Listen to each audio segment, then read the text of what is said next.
السلام علیکم ورحمۃ اللہ وبرکاتہ۔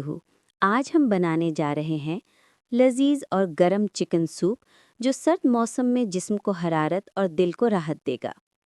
اجزاء: چکن بون لیس چھوٹے ٹکڑے 1 کپ، پیاز باریک کٹی ہوئی 1 عدد، لہسن کا پیسٹ 1 چمچ، نمک حسب ذائقہ، کالی مرچ آدھا چمچ، کارن فلاور 1 چمچ آدھا کپ پانی میں گھولا ہوا، انڈا 1 عدد، چکن یخنی یا پانی 3 کپ، تیل 1 چمچ۔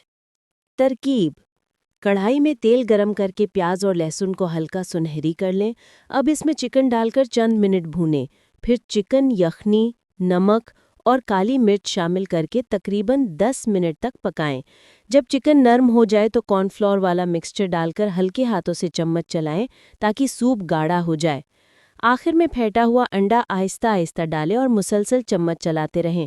جب سوپ کریمی اور نرم سا ہو جائے تو اسے گرم گرم پیش کریں۔ اللہ تعالیٰ آپ کے دسترخوان میں ہمیشہ برکت عطا فرمائے اور آپ کی زندگی خوشیوں سے بھر دے۔ اللہ حافظ۔ آپ کا دن ایمان و رحمت سے بھرپور گزرے۔